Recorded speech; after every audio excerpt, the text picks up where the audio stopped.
Okay, hello everyone. This is Reverend Dr. Roger Paul, and tonight we're going to study paper 78, The Violet Race After the Days of Adam. Oh, Hello. cat fight. Cat fight. It's Gracie. Gracie. And that starts on page 868.1. Yeah, Gracie's little cat's big attitude. She gets picky. Okay, let's have a little prayer and we're going to get started. Rodney, would you like to pray for us to get us started tonight? Sure, Roger. Thank you. Heavenly Father, we open our hearts and we give thanks for each and every one of us for this opportunity that we have tonight to study the paper on the violet race after the days of Adam in the Urantia book. We pray for guidance and wisdom and insight to discern the truth, and we open our minds and hearts that we may share what we learn in this revelation with other people. Now, Father, we devote this time to you, and even so, not our will, but yours be done. Amen. Amen. Okay, the violet race after the days of Adam. I think I'll start reading tonight. And we'll go I guess. The violet race after the days of Adam. The second Eden was the cradle of civilization for almost 30,000 years. Oh, sorry. Might be better keep reading. Here in Mesopotamia, the Adamic peoples held forth, sending out their progeny to the ends of the earth, and latterly, as amalgamated with the Nodite and Sangic tribes, were known as the Andites. So the Andites were the Nodites and the Sangic tribes combined. From this region went those men and women who initiated the doings of historic times and who have so enormously accelerated cultural progress on Urantia. Okay, so think about this. From the second Eden, this was during the times of Adam, you know, after they moved to the second Garden of Eden, and he had sons and daughters and that sort of thing. The Garden of Eden went on for almost 30,000 years. So if you think that was about 39,000 years, up to about 9,000 years ago, there was a second Garden of Eden. Okay? And I think that's important because it was, you know, almost 10,000 years ago that Melchizedek came, right? So about the time the second Garden of Eden disappears, when Melchizedek, Maccabean Melchizedek appeared, and that was during the time of Abraham, okay? And I think that's real important. And it's also important they trace back Abraham's history back to one of Noah's sons, which is kind of interesting too. At least they tried to. Well, back to Noah's son? Yeah, one of Noah's sons. Yeah, Noah on the flood. Pardon me? You're talking about Noah with the flood? Yeah, Noah with the flood. And we're going to talk about him tonight too. What's true and what's not true about that. Okay, but anyway, let's go on with this paragraph. Okay, so the Adamic peoples basically amalgamated with the Nodite and the Sangic tribes. So you had the Adamites and the Andanites, the Sangics and the Nodites all amalgamating together, right?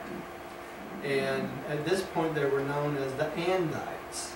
And it's kind of hard to keep these all straight, but it'll make a little more sense as we go on.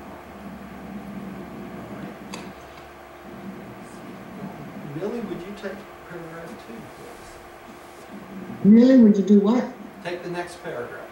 What's the next paragraph? It starts at this, what? This paper depicts... This paper depicts... Yeah. This paper depicts the planetary history of the violet race, beginning soon after the default of Adam, about 35,000 years BC. Ooh.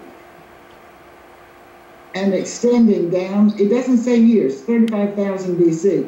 and extending down through its amalgamation with the Nodite and Sangit races about 15,000 BC to form the Andite peoples, and on to its final disappearance from the Mesopotamian homelands about 2000 BC. So the violent race, who are they talking about? They're talking about the descendants of Adam and Eve, okay, and their sons and daughters, right? And that was the violent race. So what they're tracing here is all the sons and daughters and the descendants of the sons and daughters of Adam and Eve, all the way down 35,000 years. And this, the default of Adam was about 35,000 years ago. Okay? And so that's when they left to go to the second garden about 35,000 years ago, because that's when they defaulted. Okay? And then the violent race didn't fully amalgamate until about 15,000 BC. Now the disappearance of the violent race was not until 2000 BC, and we're going to learn in this paper later tonight that almost all the descendants of the violent race eventually left the area of Mesopotamia, okay, to different countries. That's weird. Screen Yeah. just turned on. My screen just went orange. Mine's orange too. Yeah. Is yours? Okay, it's back. Okay, it's back. Diane was behind it. Yeah. See, I'm did behind the it. screen. I did it. I don't know what I did, but I did it. I hit the little green thing in the middle at the bottom that says share screen. Okay. Oh. No, I knew it was me all along. Thanks, Tim. Yeah. So Hey, Roger, Roger, what does the word amalgamation In mean? other words, blend it all together. Everybody. Blend it all together. Okay, Yeah, and where's blend- Mesopotamia? Is that in Iran? Yeah, I actually will show you what Mesopotamia is. Let me turn it down here a little bit.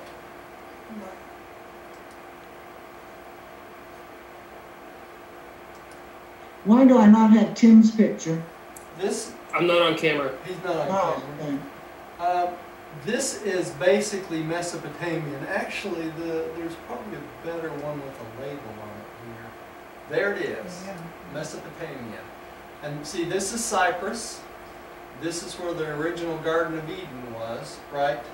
The second Garden of Eden was down in this area here, where the Tigris and Euphrates come together.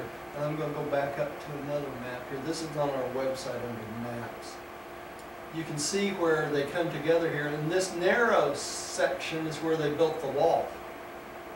Right here, where my mouse is. This is Babylon. Okay? But this is the area of the secondary Garden of Eden. And you can see this is the Persian Gulf. Down here is where Dalmatia was. Okay, it's sunken. I can't really see where you're pointing.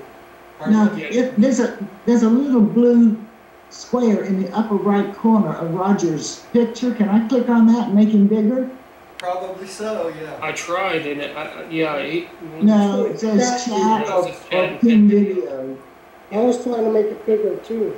because for some reason I can see 1, 2, 3, 4, 5 screens, and I'm like, that's awkward. It wasn't like that before. Yeah, that's because at the right-hand corner there's a little 4-box square. If you click on that, it gives you everybody's view, where you can click on any of the views. There should be the picture of what you see right here as one of the box. You should be able to double-click on that box and make it big. You know, it goes small. When I put the cursor on the box, it says chat or pin. Mm-hmm. No, just Oh, double-click. speaker view. Speaker view. Way up in the right-hand Speaker side. view. Oh wow, there you are. Wow, Okay. Yeah, oh, that's humongous. I can see Rodney right now. yes. I can see you. Tim, I got you. I see you, Millie. Okay, every time y'all talk, that view is going to come up on the screen. Whoever's talking will come up. There, okay, here we go. I see the picture now, and I see your cursor. Okay, you see the cursor? All right, this area Yes. right here is where the second garden was. Okay? Actually, this is which is probably part of it later on, but this is outside the Tigris and Euphrates. There's another interesting picture right above this. That is it the one right above it? Yeah, this is the same area. You see how closer looks to the Persian Gulf? And Kish is the first Sumerian priest to declare himself king. That's when they turned into kings instead of priests. Okay, and that he named his the city after him. Okay, but this is the same area, Mesopotamia, basically, and where the second garden is. Up here is where the first garden is. There's the cypress again, and up in here is where Van and Avedon was. Okay. Kappa-Galipi. Yep, probably. Somewhere between Lake Van, which is up in this area, somewhere in there. So, And point to Mesopotamia again. all this area right here is Mesopotamia. Okay. From the Persian Gulf, all this area right in here, where it says Iran and the Arabian Desert, all this encompasses the Mesopotamian area. Okay? This is the Syrian desert. This is the area where the desert horsemen continued to harass the Mesopotamians over the year because they had horses, and the battles went on and on and on and on because of their ability with the horses. Okay, let me see if I can get it. There we go. Okay. All right, so let's move on to the next slide.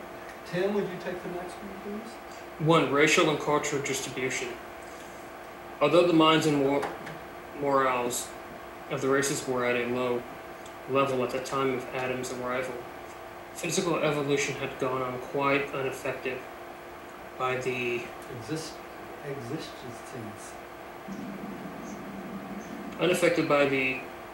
exigencies of the Caligaste rebellion. Adam's contribution to the biologic status of the races notwithstanding the partial failure of the undertaking enormously upset the people of Urantia. Okay, and how is this because he failed on his mission? Actually, there were supposed to be over 1 million children born to Adam and Eve before they started mixing with the races, okay? There actually was about 450,000 of the descendants of Adam and Eve when they actually started mixing with the races. So about half as much as they planned, okay, as God's plan. So we did get some violet blood, just not as much as we should have, okay? But half is better than nothing, right? So, and that's what they're talking about. And that's why they say here, it upstepped the people of Urantia. And if you watch shows like Ancient Aliens and things like that, they talk about this influx of new blood around somewhere between 39,000 and 35,000 years ago. And this is where it came from, was Adam and Eve and the violet blood. Okay? But they don't know that on the program.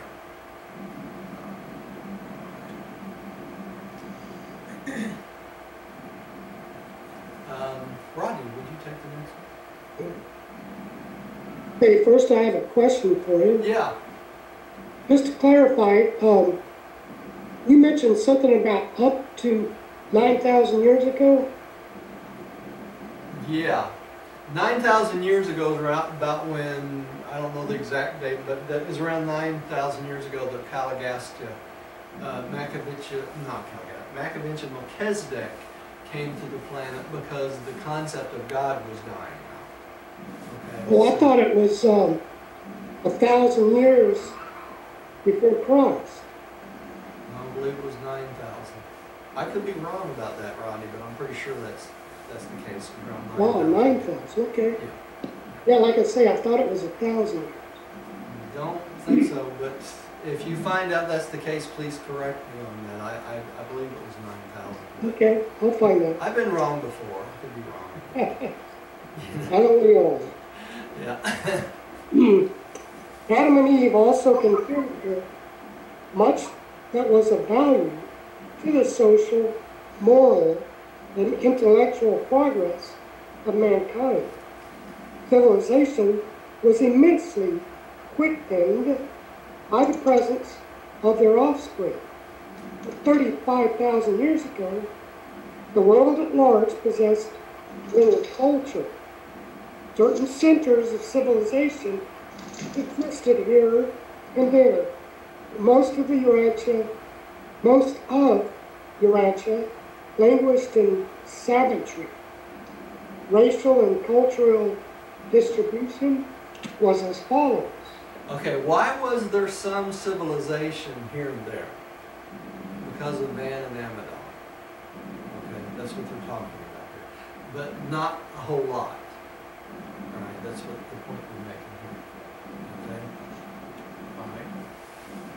All right. Dear, would you take the next one here? One, the violet race, Adamites and Adamson. Adamsonites. The chief center of Adamite culture was in the Second Garden, located in the triangle of the Tigris and Euphrates rivers. This was indeed the cradle of Occidental and Indian civilizations. The secondary or northern center of the violet race was the Adamsonites' headquarters, situated east of the southern shore of the Caspian Sea, near the Kopet Mountains. From these two centers there went forth to the surrounding lands of culture and life plasm, which so immediately quickened all the races. Okay, and that's where Adamson moved when he moved north, right? Caspian Sea. Yeah. You want to see a picture of that again? We can. Let me bring it back up here. All right, this is the Caspian Sea. See this here? So this is where we're talking about the triangle. It's basically this area right here, the Tigris and Euphrates. It actually extends all the way up, but the main one was right here. This is where most of civilization was at that period of time. So when Adamson went north, he went up in this area into Iran, not just south of the Caspian Sea. Okay. Make sense?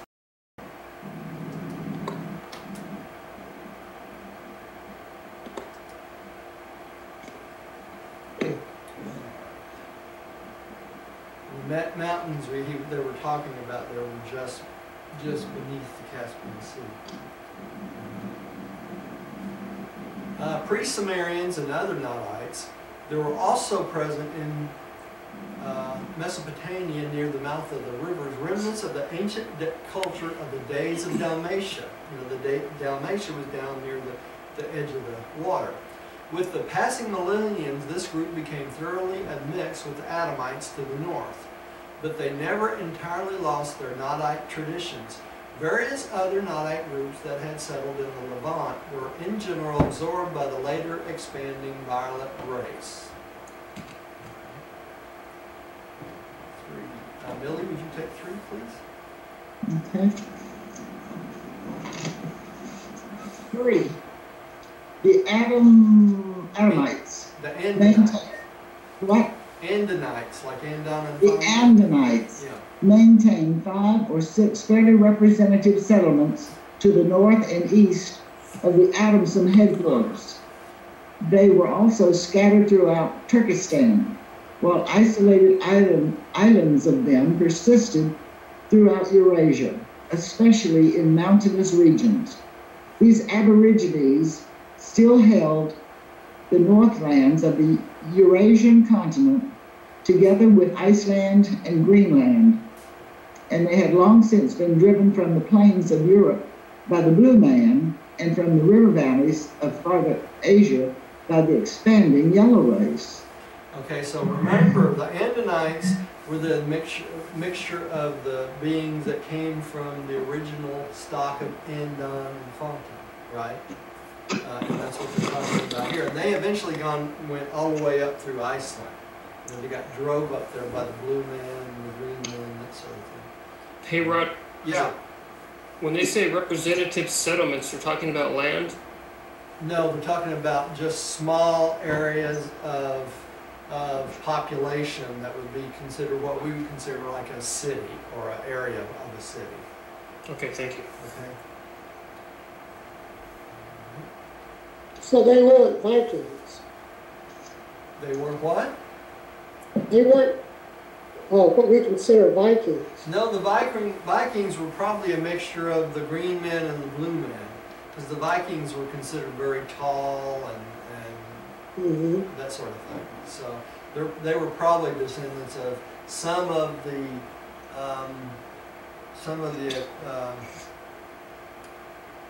Nodites and the blue men and green men. So, all right. Tim, would you take this one? 4. The Red Man. The Red Man occupies the Americas, having been driven out of Asia over 50,000 years before the arrival of Adam. Okay, they were driven out by the Yellow Man across the land bridge into Alaska and down through the Americas, right? America's referring to the United States, correct? In the United States, all the way Well, down there. America's North and South America. Yeah, in Mexico, all the way down into South America. Now, most of South America was populated by the Incas, who were the descendants of the Polynesian people that were driven out of China through Japan and down along the coast of the islands. And that's how there was a big center at Easter Island of the Polynesians. And those had mixed with, I think it was 132 other families, and that's what ended up populating South America, and the Incas came from them. And the Incas multiplied like crazy, had a great civilization until they killed off their whole population by what?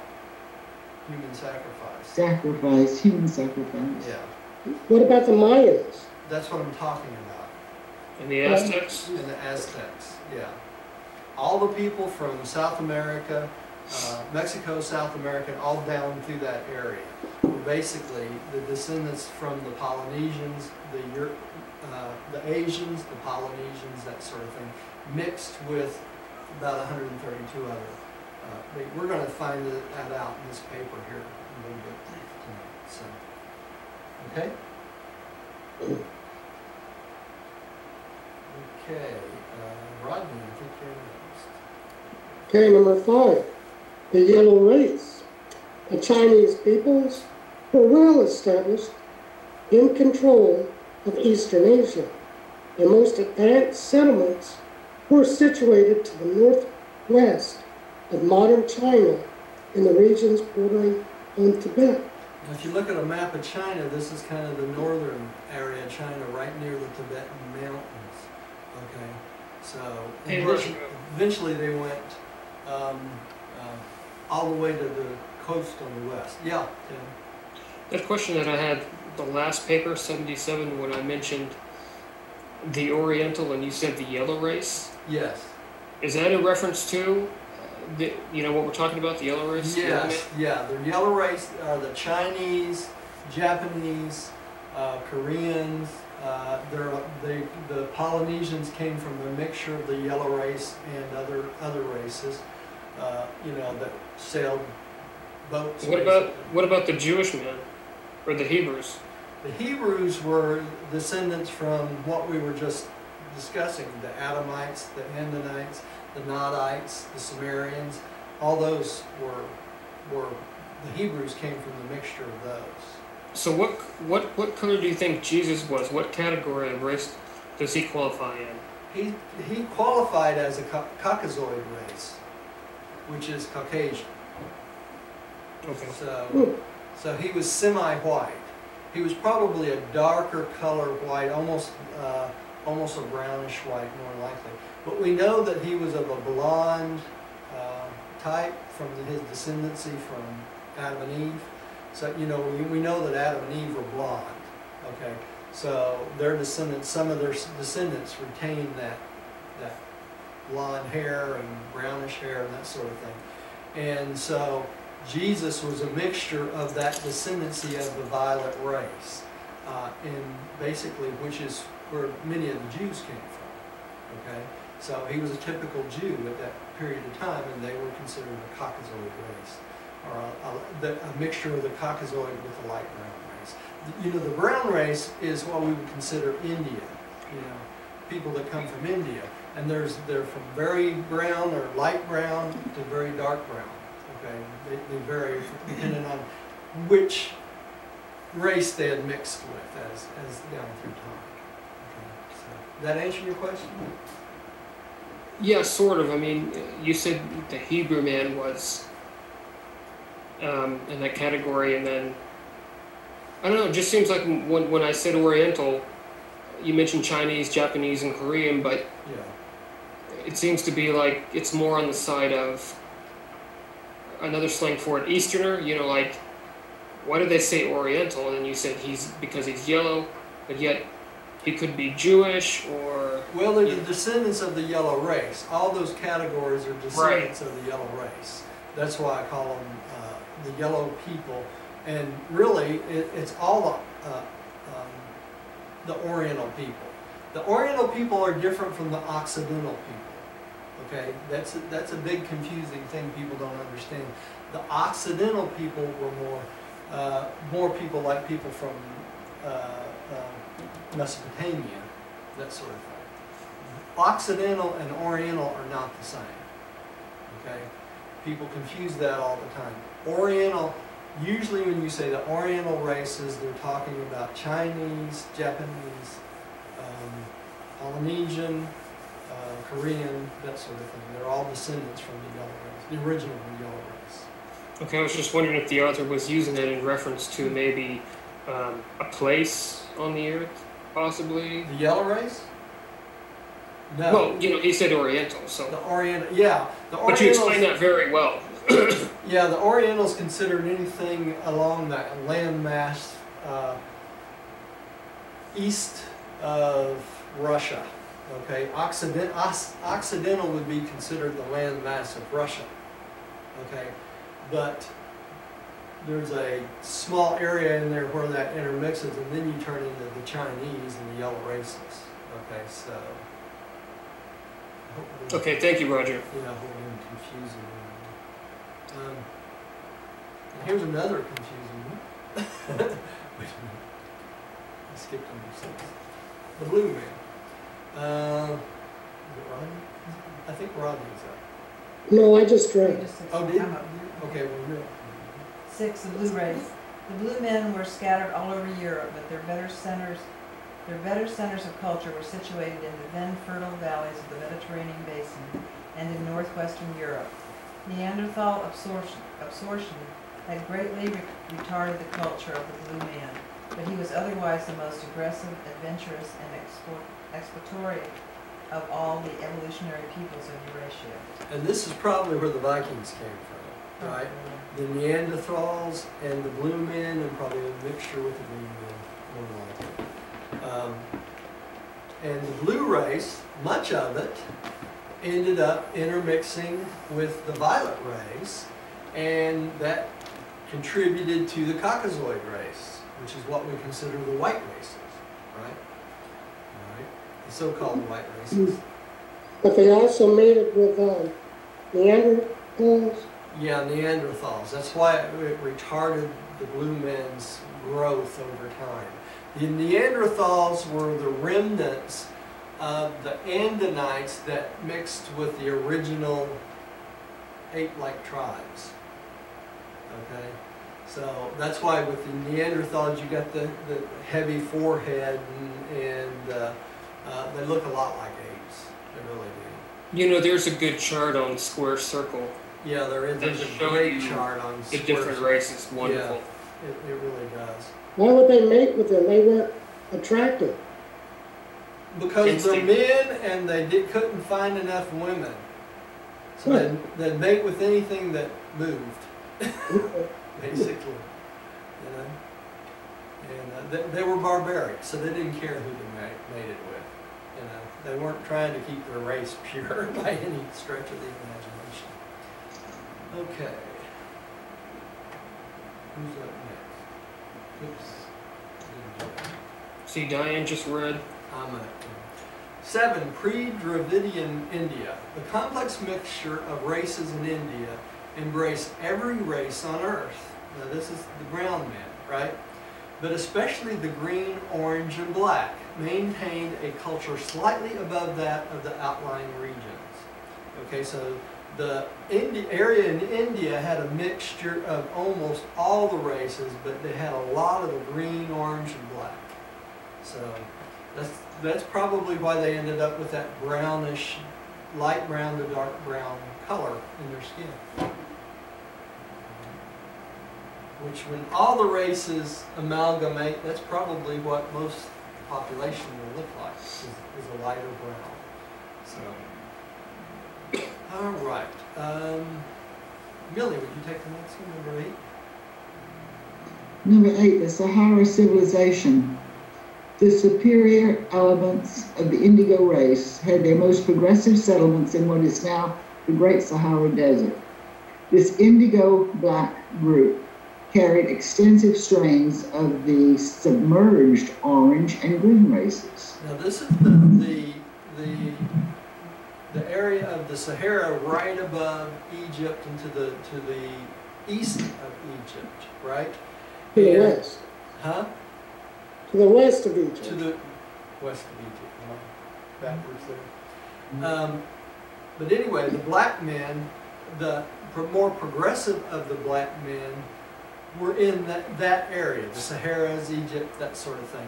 The non-progressive black races went down into South Africa and isolated themselves and stayed fairly barbaric until the last 100 years or so. So that's why they don't slam the black race in the Urantia book. People think that that's the case, and it's not the case. They just tell us the progression of races as they come along. Number 9. Let me ask a question. Go ahead. Can you hear me? Yes. Yes. Okay.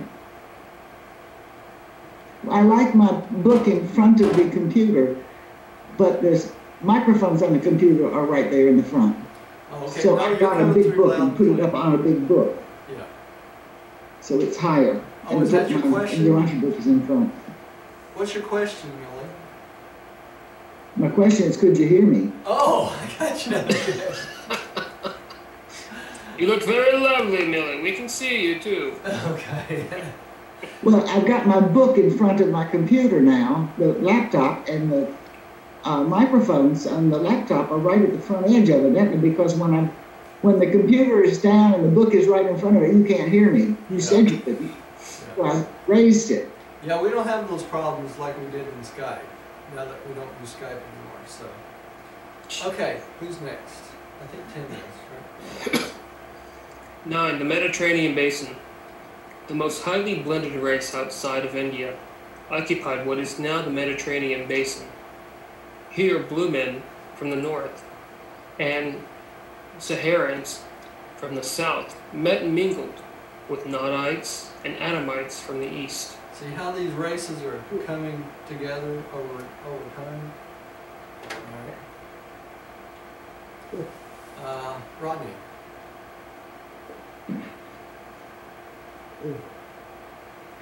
Okay, this was a picture of the world prior to the beginning of the great expansion of the violet race, about 25,000 years ago.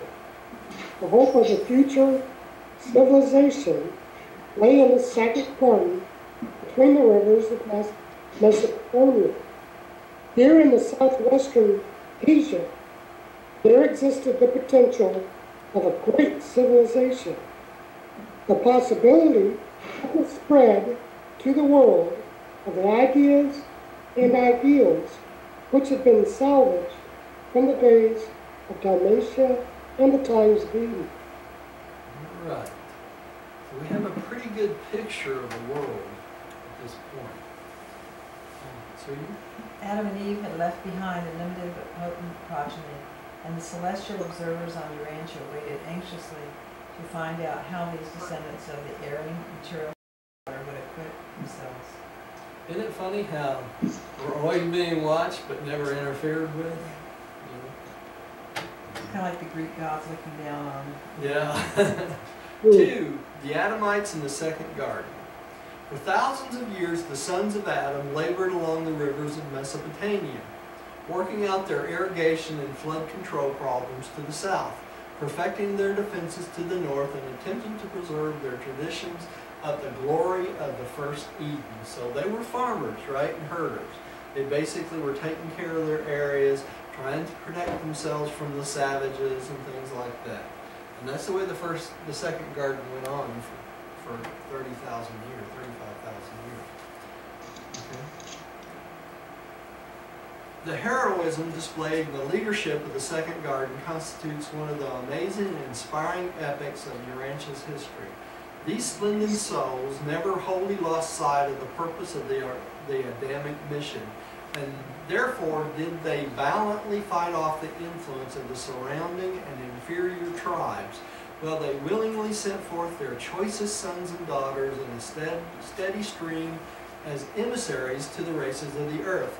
Sometimes this expansion was depleting to the home culture, but always these superior peoples would rehabilitate themselves. Okay, so what are they talking about here? As the sons and daughters got older enough, they would send them out as emissaries. And of course, when they did this, they would have a loss of people in the second garden, right? So the population would go up and go down, go up and down and up and down as they sent out people. But that was their mission, was to spread the violet blood as much as they possibly can. And that's what they were supposed to do, all right? All right, Millie, would you take the next one? The civilization, society, and cultural status of the Adamites were far above the general level of the evolutionary races of Urantia. Only among the old settlements of Van and Amadon and the Adamsonites was there a civilization in any way comparable. But the civilization of the second Eden was an artificial structure. It had not been evolved and was therefore doomed to deteriorate until it reached a natural evolutionary level. So since it was above, their settlement was above what was out around them and stuff, it basically over a period of time would disappear, and that's what they're talking about. It would deteriorate until it reached the natural evolutionary level of those tribes that surrounded it, right? And that was bound to happen. So the elevated point of the civilization of the second garden went on probably 30,000 years. In the last 5,000, it probably started to just deteriorate because of the lack of the violet people that was left there. You know. So Roger, obviously, they realized they were superior. Yes. I mean, it was like black and white. They were so superior, it was obvious. Yeah, it was obvious. And it was obvious to the surrounding tribes that they were superior, you know. And that was the whole point, Rodney, is because their superior intellect, their culture, things like that, the tribes wanted to intermix with and wanted to marry them because it was the best stock in the world, right? And so they wanted to bring that improvement of human traits to their own tribes. And that's why they always wanted to mate with beings from the garden, right? So, kind of interesting. All right. Did the inferior tribes really understand the breeding up situation? Yes, they did, Melanie. Let me tell you why. Even into the Hebrew culture, the tribesmen realized the benefit of breeding superior horses, right? And other animals that they had learned to breed. So their knowledge of breeding came from watching the animals they had when they were mixed with better stocks of animals. And human beings are the same way. If you take a human being on a lower social level and you mate them with someone on a higher level, they tend to have the tendencies, the traits, their children will improve over time. Okay, but if you keep mating with the inferior people, you're going to end up with inferior children. So the tribes realized through breeding of animals that this superior stock of people would make their tribes better, make them smarter, make them more agile, the whole 9 yards, you know, give them crafts and things like that that they did not have. So, you know, it's These advanced people that came down from Adam, they would also be more spiritually advanced too, wouldn't they? They would. So there would not be a big rift between the gots and the haves and have-nots. That's exactly right. That's exactly right. Hey, Roger, I had a question. Yeah. When they mentioned this next one coming up that I'm going to read, it says spiritual. I always interpret that to mean godlike. Yeah. So, Or you know, in spirituality search would be one's nearness to God, and spiritual would be godlike, correct? Yeah, it would be more. It'd be more in search of God, Tim. Okay. Not as much God-like as in search of God. You know, basically. In search of God? Yeah, in search of God. That yearning for association with their Creator, basically.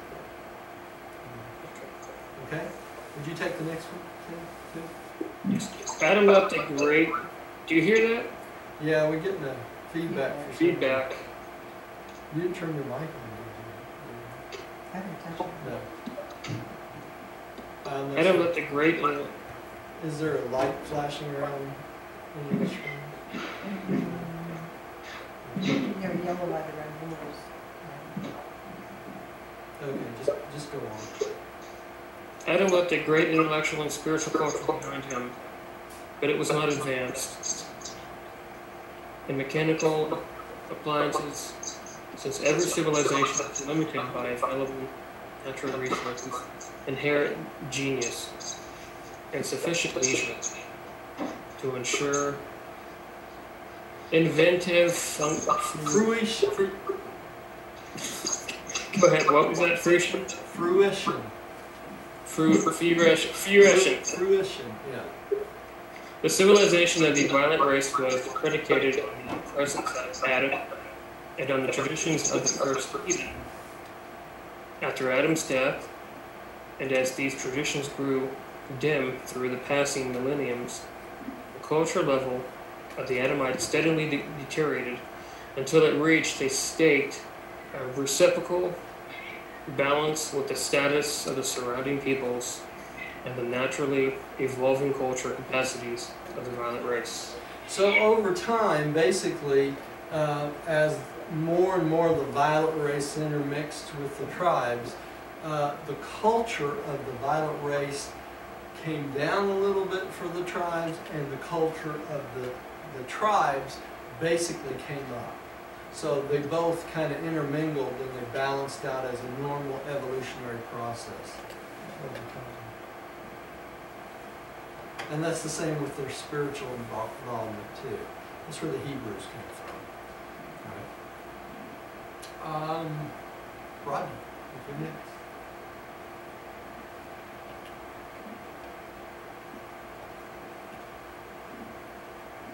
He's got his mic on. Rodney, you out there? Sorry about that, buddy. It's all right.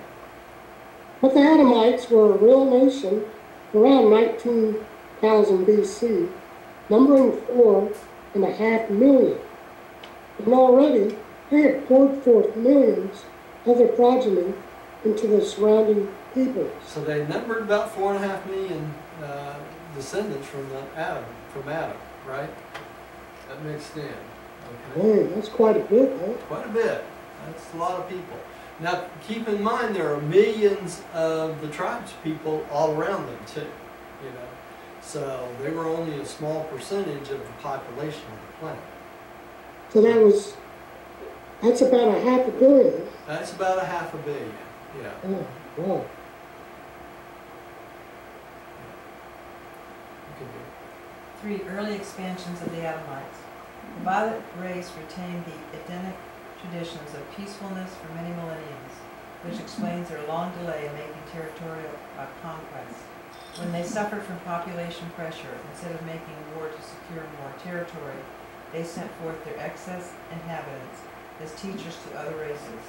The cultural effect of these earlier migrations was not enduring, but the absorption of the Adamite teachers, traders, and explorers was biologically invigorating to the surrounding peoples. So as they sent them out and they went out and they mixed with the other races and other people, they basically improved these races over time. That's where this influx of blood came in. Right? Some of the Adamites early journeyed westward to the valley of the Nile.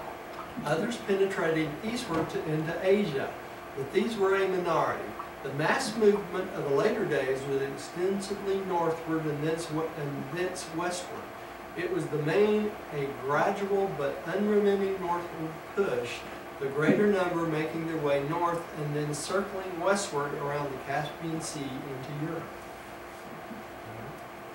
You can map that out. This is another area that on square circles we've got great maps of this. If you want to study it in extent. So I say most of them poured into Europe. Yeah, a good percentage of them poured into Europe. Some into Asia and some into Egypt. So Or most Russia of them and went Europe. north. Right? Okay, Millie.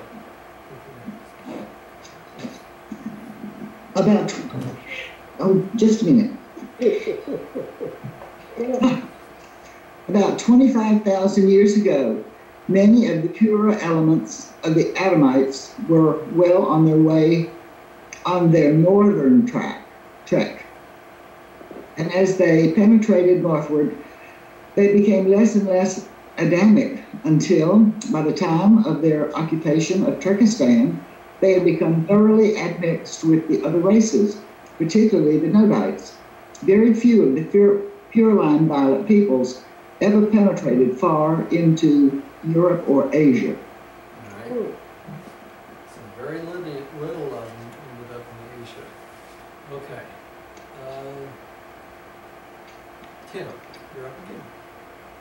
From about 30,000 to 10,000 BC, epoch-making racial mixtures were taking place throughout southwestern Asia. The highland inhabitants, Turkestan, were a virile and vigorous people. To the northwest of India, much of the culture of the days of Van persisted. Still to the north of these settlements, the best of the early Andonites had been preserved, and both of these superior races of culture and character were absorbed by the northward moving Adamites. This amalgamation led to the adoption of many new ideals. It facilitated the progress of civilization and greatly advanced all phases of art, science, and social culture.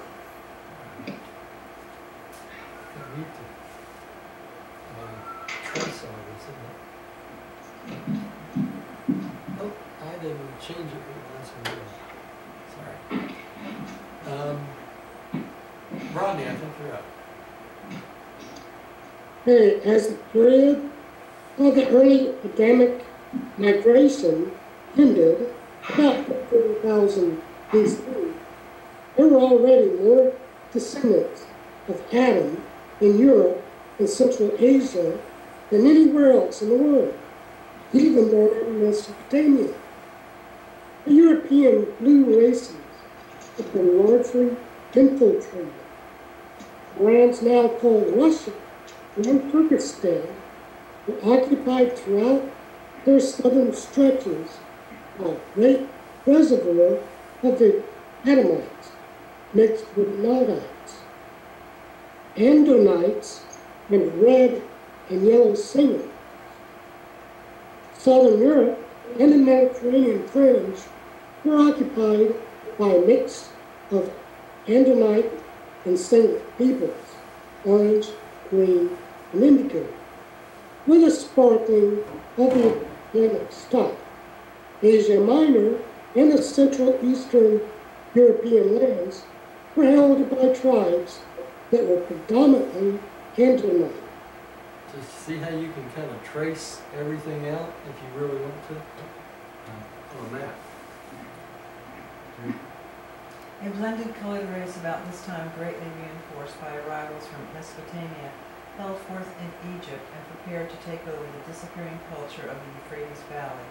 The black peoples were moving farther south in Africa and like the red race were virtually isolated.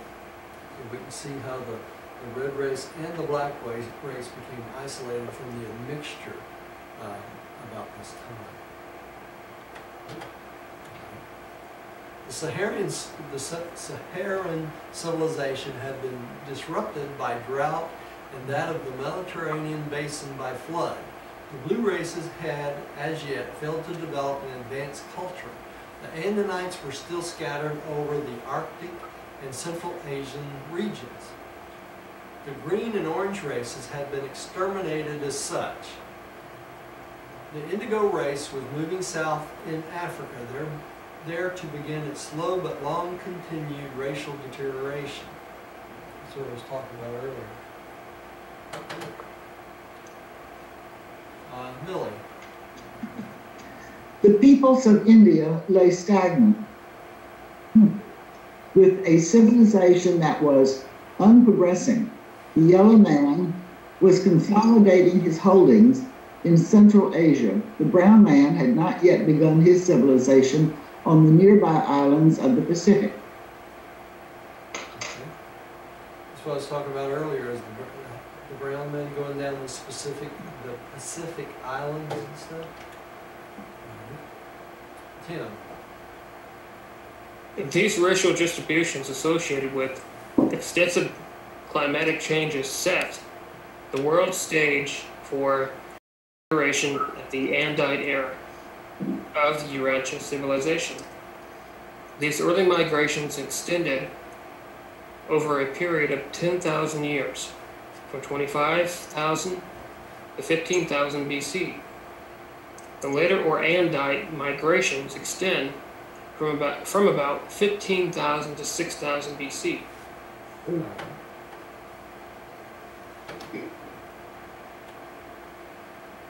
Tim, Rodney? No. It took so long for the earlier waves of Edomites to pass over Eurasia that their culture was largely lost in transit. Only the later Andites moved with sufficient speed to retain the Adamic culture at any great distance from Mesopotamia. And that's because they move faster, so they had a tendency to hang on to what they knew before, right? For the Andites, the Andite races were the primary blends of the pure line violet race and the Nodites, plus the evolutionary peoples. In general, Andinites should be thought of as having a far greater percentage of Adamic blood than the modern races. In the main, the term Andite is used to designate those peoples whose racial inheritance was from 1/8 to 1/6 violet. Modern Eurasians, even the northern white races, contain much less than this percentage of the blood of Adam. So the Andites actually have more of the percentage of the violet race than even the races today. Okay. So that part in our DNA that is of the violet blood is so minute, it's probably almost not worth mentioning, right? Because it's been diluted so much. Makes you wonder which race, in our modern time has the most. Probably, there's been so much admixture, Rodney, I don't know that it would even matter because we're so far away from that period now. It's 2000. It's been over 10,000 years. So and we've mixed so much. Why have we mixed so much? Because we've got travel that they did not have back then. It's easy to travel in this world. We can get on a plane and go anywhere, really. and people travel across borders easily and that sort of thing. And people don't have a tendency to stay in one place like they did earlier. You know, I mean, think of all the people that came to America from Europe and the Middle East, from Asia, from China. I mean, we're just really, if you think about America, it's a melting pot of every human race out there. So. Heinz 57. Yeah, Heinz 57. That's right. All right. That's why, you know, if you trace your heritage, probably most people would be really shocked how many different parts that they came from.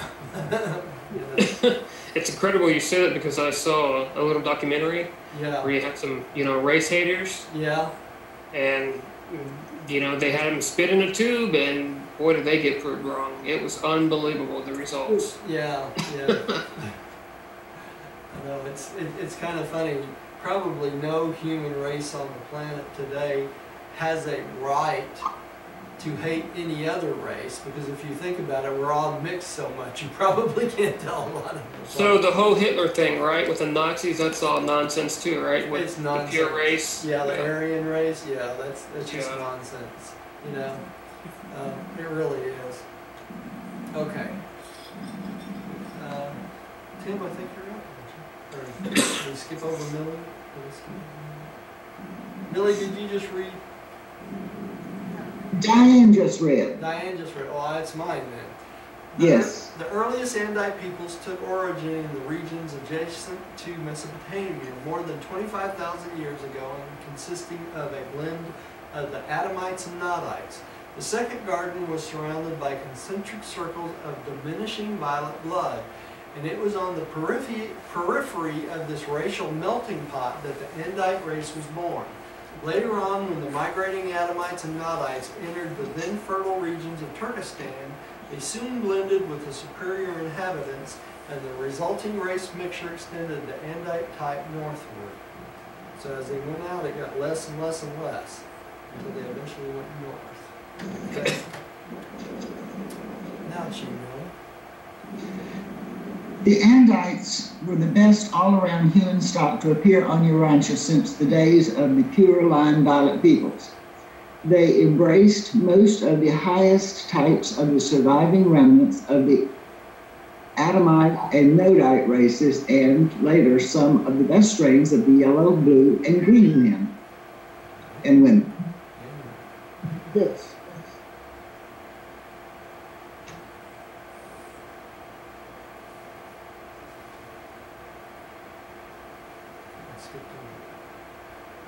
Have we gone mute? No, I was trying to catch up here. Okay, Tim, would you take the next one, please? These early Andanites were not Aryan. They were pre-Aryan. They were not white. They were pre-white. They were neither an Occidental nor Oriental people. But it is Andanite inheritance that gives to the, how do you pronounce that word? Polygot. Polygot mixture of the so-called white races that generalized homogeneity,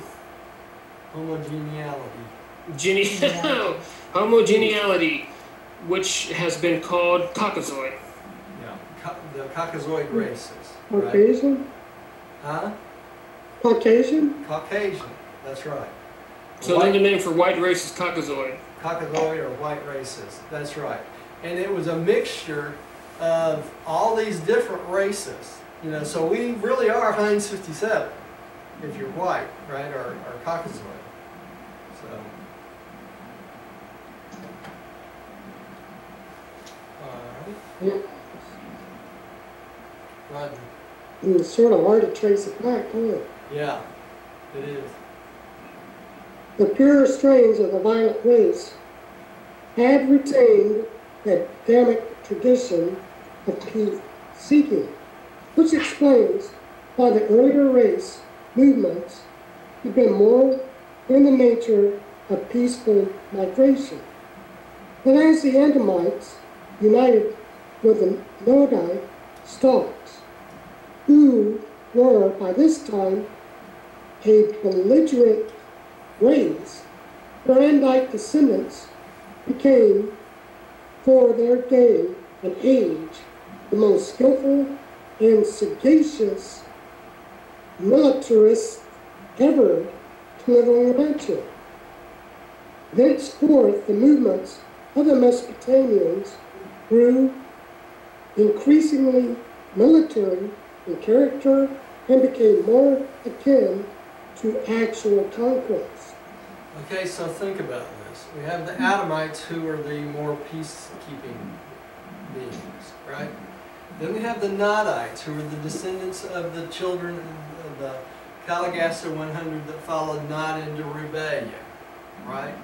That's what they're talking about, the Nodites. And the Nodites were belligerent. They started out belligerent. Their parents were belligerent because they were in the rebellion, okay? But down through the ages, they became the most skilled at military conquest. Why is that? Because of their belligerent background, okay? So they thought nothing about taking other lands, going to war, killing people, that sort of thing, okay? And that has been the real problem in the Middle East for the last, 250,000 years, if you think about it. They're constantly fighting over there. And part of that constant fighting is their inheritance of the Nodite blood, okay? So, and all this starts to make sense, right? Yeah. These Andites were adventurous. They had roving dispositions. An increase in either Sangit or Andinite stock tended to stabilize them, but even so, their later descendants never stopped until they had circumnavigated the globe and discovered the last remote continent. So They were explorers. They were explorers. That's right.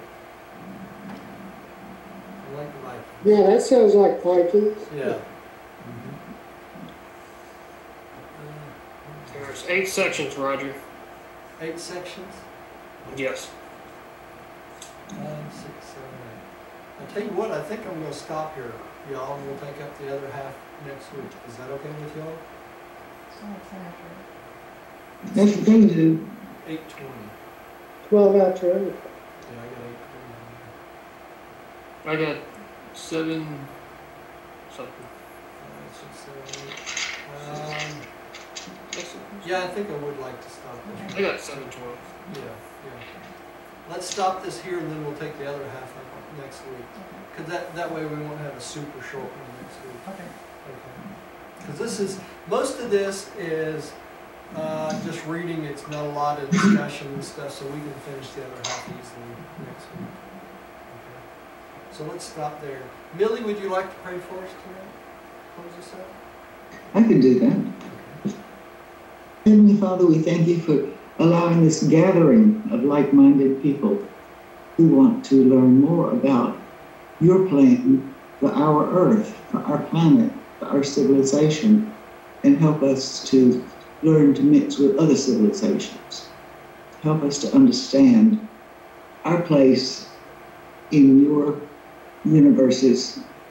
We thank you for this opportunity. We thank you for Christ Michael, who came to try and teach us what it is we're supposed to be doing, how we're supposed to live. Help us to embrace his thoughts and ideas. We thank you for this. We say this prayer in Jesus' name. Amen. Amen. Thank you for joining us at home. Let's go see something. See if I can get over here. If I can get untangled. Stop the videos.